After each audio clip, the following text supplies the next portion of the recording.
Nakita nyo na po ba tong form na to?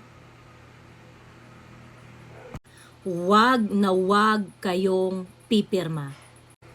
Ang form na ito ay naglalayon na amyendahan ang ating konstitusyon.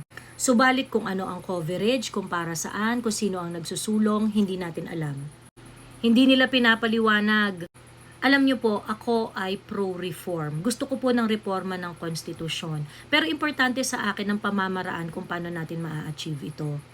Kung babaguhin natin ang konstitusyon, dapat may malawakang information dissemination sa coverage at layunin ng pagbabago ng probisyon sa pinaka-basic law of the land. Ang problema dito sa form na kumakalat, ang tiyatsa na isinusulong ay sinusulong ng Kongreso, hindi naman talaga ng tao. Ni walang symposium sa mga barabarangay, walang pag-uusap kung ano ba talagang gusto nilang gawing pagbabago sa konstitusyon. At higit sa lahat, ang 19th Congress ay hindi nakikinig sa taong bayan, pero gusto nilang baguhin ang konstitusyon. Gusto kong mabago ang konstitusyon, pero hindi sa leadership ng current Congress. Bakit kanyo?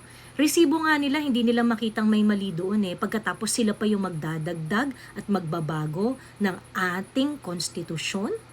Kung sila rin lang, di wag na, hindi ako sure kung ano paglalagay nila dyan. Ngayon, kung pipirma kayo, kaya nyo bang isaalang-alang ang kinabukasan ng mga anak nyo, ng apo nyo, sa uri ng mga kongresistang meron tayo ngayon? Pag-isipan nyo pong mabuti, huwag kayong pumirma.